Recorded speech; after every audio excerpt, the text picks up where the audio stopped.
Welcome back to Animal Crossing New Horizons. I'm dear darling. I shall we see what's going on our lovely island of Fawnhallow today as we are relaxing as per usual. I think we're going to take a short break, at least, from discussing Japan trip, as lovely as the Japan trip was. Because I have just come back from a little trip to go visit some friends, to visit the Amazing Digital Circus last act. The final episode. Am I going to tell you what happens? Am I even going to spoil you or even say what happens? No, absolutely not. I'm going to respect the wishes of the creators and that they don't want any spoilers until the 19th, I believe, when it's fully announced and released. So I'm going to talk in a sort of like a weird, vague posting way in a meta sense around. I'm not actually going to talk about the plot, but I'm going to talk about more like the meta sense of you know, how it exists in the first place and how incredible that is. So good evening everyone. Right now in Fawnhallow it's 8:40 PM on Sunday, June 14th, 2026. So dear darling, she's entering her big posting era. But what I will say is I really liked the last act. I'm very thankful because I think honestly it stuck the landing. It did well. It did exactly what it needed to do. And probably why I put it, it's actually quite an uncontroversial ending, I think. Like in a good way. Like I think it's a way where I know people are always going to be mad at stuff because some people are just insane. I think it's pretty hard to be that mad at this ending and like in way it rounds up. Like I think it tied up things pretty well, all things considered. Anyway, I'm pretty satisfied with it. I will say though, I'm very impressed by the fact that I basically managed to avoid any spoilers about it whatsoever. Like, genuinely, there's one thing I knew about it, which is a very, very minor thing, which something of a certain type exists in the final thing, which a friend told me, which I was like, okay, I mean, that's pretty fair, like, reasonably guessable, I would say. But that's legit the only thing I knew. I actually knew nothing else about this entire thing. I don't, like, I mean, to be fair, I don't really explore much of Digital Circus, like, circles on the internet. I certainly am always a bit more cautious, I think, about internet fandoms. Mainly because, well, I don't know, it's kind of like a mix of things, you know. The internet fandoms can be very hit or miss depending on which parts that you interact with. So I guess my solution to that is just like, I can't really be bothered. And part of me really does want to talk about the movie a lot, like, or like the final episode a lot, because I really liked it. There's a lot of things I really liked about it, or things I want to sort of dive into, like my own sort of basic literary analysis. But at the same time, you know, again, I don't want to spoil anyone. Like, not everyone had an opportunity to go see it. So maybe this is something you come back to and sort of listen to my vague posting afterwards and sort of be like, that's what she meant by that. But I will err on the side of saying too little rather than too much, because I'd much rather not give anything away if possible. But yeah, apart from this, I liked it. I think it was a really good ending to the entire thing. And genuinely, like, Gooseworks has done an incredible job. Like, I think the thing which I love most about it is not, like, I mean, the show is amazing. It's really fun. It's really character driven, which really, like, plays into what I like. Oh, Deidre, you're visiting again. Oh, so that is the thing. It turns out you do remember neighbours as they come and visit. Really character driven, so it appeals to my sensibilities. I think its animation is beautiful, fantastic. Goosework has done an incredible job making this, and I think the thing which I love the most is just how inspirational it ends up being, right? Do I think Goosework's going to hear this message? No. And actually, in any case, I think I hope she does. Because I feel quite bad for her as well, because she's kind of hit like a critical mass, you know, unpredictable critical mass, who can see it, you know, coming, where her thing is not only like seen to like thousands of people, which would already be incredible. You're like Carry Frog or something. I did see Punchy as well in the main square.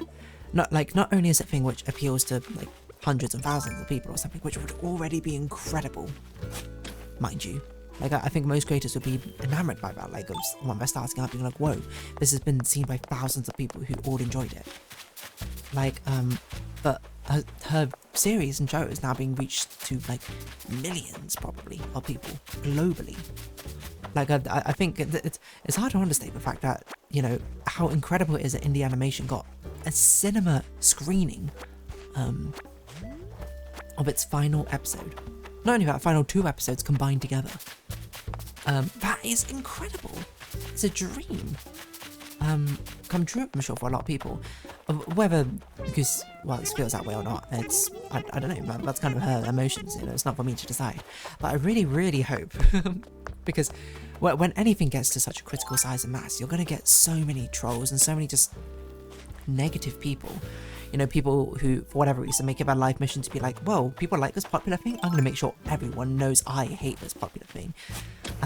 Which again, you know, a lot of trolls are, you know, manifested by people who, well, shall we say, whose opinions we shouldn't necessarily buy into all that much, or either perhaps don't have the level of emotional maturity to have a dissenting opinion, I suppose, and portrayed in a much more reasonable manner. Now, I can't say that will be the case for every single troll out there, or every single negative thing or feeling out there, but inevitably when you hit something which is popular enough, or known enough to know enough people, like a certain percentage of these people are just going to be negative no matter what. So I really, really hope she manages to, you know, unplug, because I know, like, I heard from my friend at least that she was going through like some turmoil certainly over it, like some real mixed feelings over the entire thing, because I don't know, I guess the community like backlash or stuff goes to her, got to her, which is totally fair, because like I don't know, not many people I think can handle a million voices maybe crying out for something, and then about 10,000 of those with just horrible things to say, and some of them, in the worst, like the crazy part, like don't even mean it like in that way. They probably have good intentions, but they're either just say in such a horrible way, or just you know, in whatever reason, one way or another, just I don't know, end up committing like such negativity across, which I think is a real shame. So yeah, I don't know, Gooseworks, well, dear, this is my open letter to Gooseworks. Dear Gooseworks, I hope you never have to hear this letter, because I hope you've unplugged. So if you do hear this letter, I hope it's like years after the last act is screened and finishes screening. You've unplugged, you managed to live your best life, just away from everything, not being recognised, and just disconnect from Digital Circus for a while. I mean, you can come back and listen, I suppose. That genuinely, what you've done is incredible. It's inspirational, to say the least. What you've done is an incredibly, incredible, difficult thing in the first place. Not only just to create something which left a mark on a world, or even like a couple of people, but create something which left a mark on hundreds, thousands, and millions of people. It's incredible. That's genuinely phenomenal, you know? And people can come spewing negativity, nor they want. But you know, honestly, that doesn't, like, it doesn't matter where it comes from. I was going to say, like, they do it out of envy, they do it out of spite, they do it out of pettiness, but who cares what they say, you know? The important thing is being able to, I suppose, create something, express something, one way or another, a story, an emotion, a feeling, inspire emotion in others as well. To me, that's what art is. And being able to, you know, finally see the fruits of labour of that is incredible. And to do it on such a scale, to do it to such an extent, is even more phenomenal. And if anything, deserves nothing but, you know, praise, I would say. Like, just the sheer level of being able to accomplish something like this is crazy. So, yeah, Gooseworks. I suppose if you are listening, which, again, I hope you aren't, in a way, I mean, thank you for what you've created. I guess it's kind of like an open letter to any creators, I suppose, really. It doesn't have to be just Gooseworks, like, to replace Gooseworks with any name. Therefore, someone who's created something which made an impact on your life. You know? And when I say impact on life, like, not every impact on your life needs to be some sort of grand, profound thing where it's like, whoa, it changed my perspective on how I view things.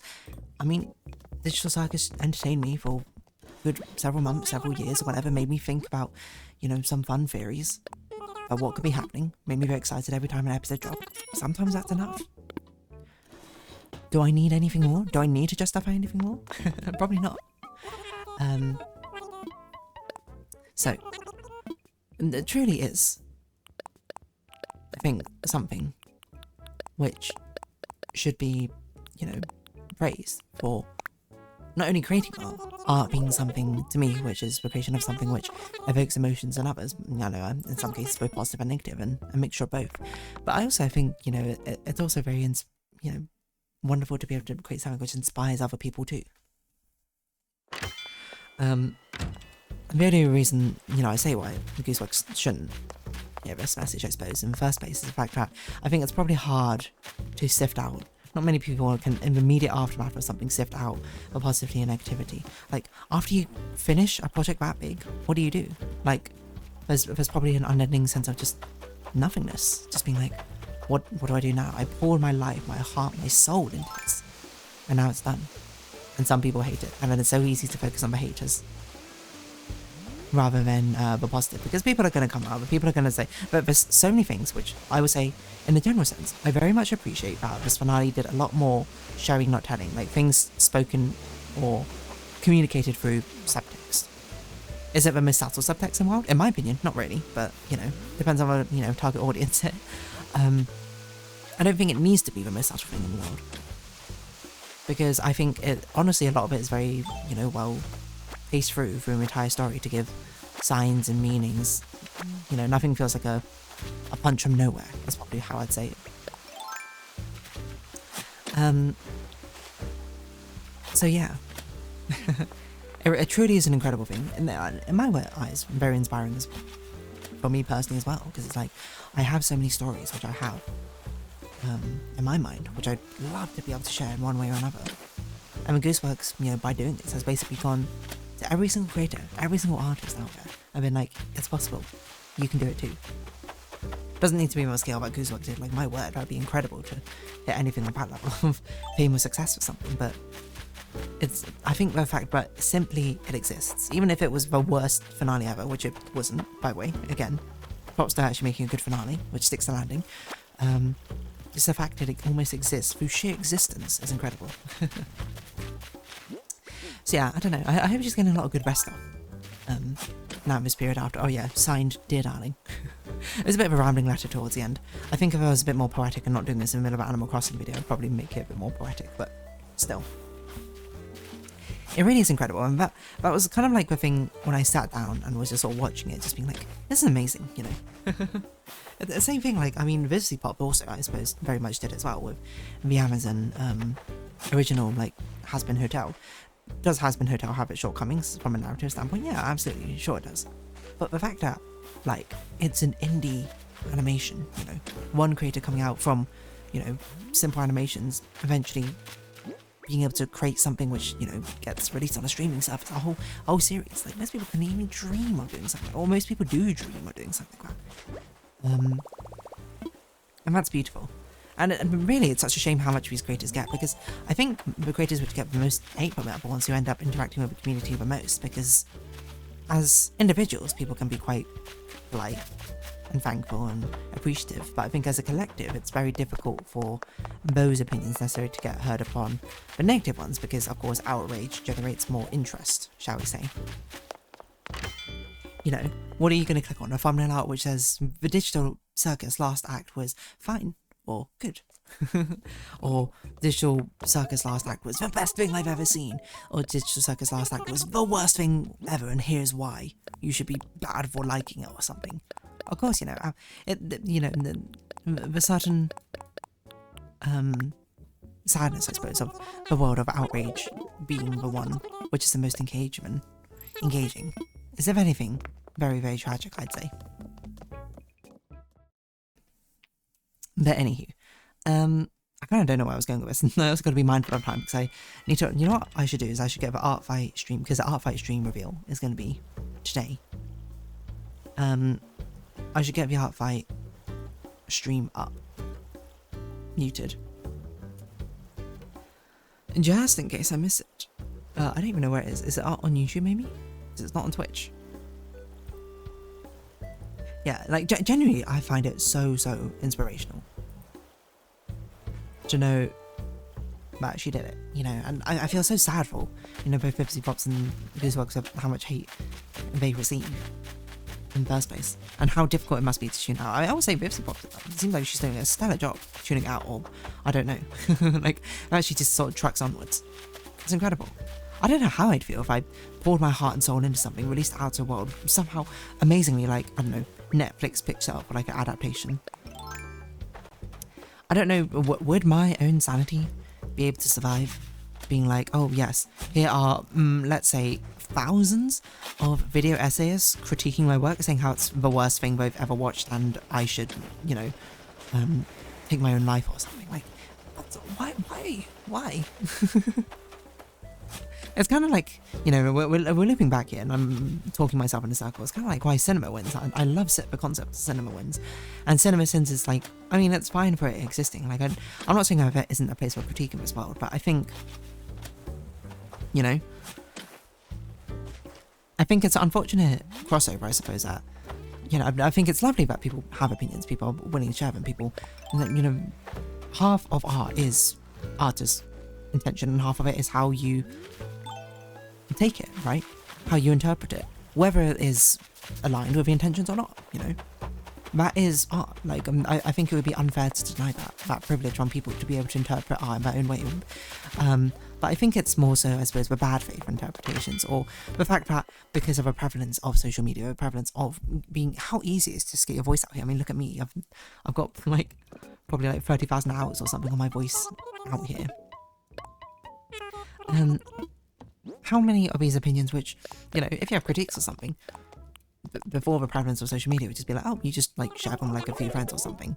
You know, you don't have these ways of, you know, even these social media sites as well, sort of proliferating and encouraging these like toxic pools of negativity, because that's what gets the most engagement, right?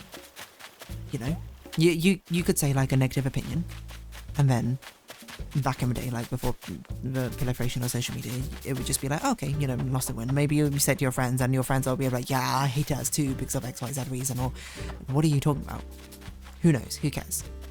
But nowadays, it's so much easier just to get like a negative piece of opinion out there. Even a lot wrong opinions out there as well, or bad faith opinions, or maybe just even misinformed opinions out there. You know, things which are done in good sense, but or good intentions, but end up having rather bad intentions. So easy to get out there. And then, of course, what's going to gauge about either people very like aggressively clapping back at it with the opposite opinion, you know, and then it's all just like, well, that's the engagement, that's the things you see that rise to the top. When most people, I think a lot of people just have like very mild opinions on things. It's like, oh yeah, this is cool, this is nice, rather than anything else, you know. And maybe that's all it should be. Anyway, I guess what I mean to say is, it's genuinely incredible. I'm in awe of these works for actually making something like this possible, and watching it, and you know, sitting there. There's so many moments I love. Just to complete my vague posting, I would say there's so many different sections of it I love, like small little details. Other things I would do differently, like I know I'm feeding into my own critique, which I know is hypocritical myself. Other things I would do differently, probably not actually in the finale. I think it would just be, if anything, it's a very generic thing of like, I would love to have seen 1 or 2 more episodes in the series, but if I didn't fit a vision, it wasn't my vision, so who cares what I think.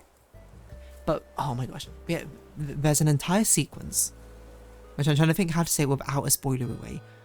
Entire sequence from, let's say, key to lantern. If you've seen it, you'll understand hopefully the sequence I'm talking about, which is incredible. I love that. It's such a good sequence. Like, oh, beautiful. What else did I really like? I think the general themes of going over things is really nice in Digital Circus as well. Again, I won't say too much because I'm very scared of giving anything away, but there's so much to really like. And yes, I'm going to buy a load of a merch. By the way, this is a mini spoiler, which I don't know. Can I say this? I don't know. I'll just to be on the safe side, when it releases, when it premieres, that's when I actually end up talking about it. Anyway, we've got a minute till the Art 5 reveal, so I'm going to wrap this episode off here. So if you have been watching, thank you very much. It's been Animal Crossing New Horizons. I've been Darling. Likes, comments, subscription, shares, greatly appreciated. Socials, Discord down below.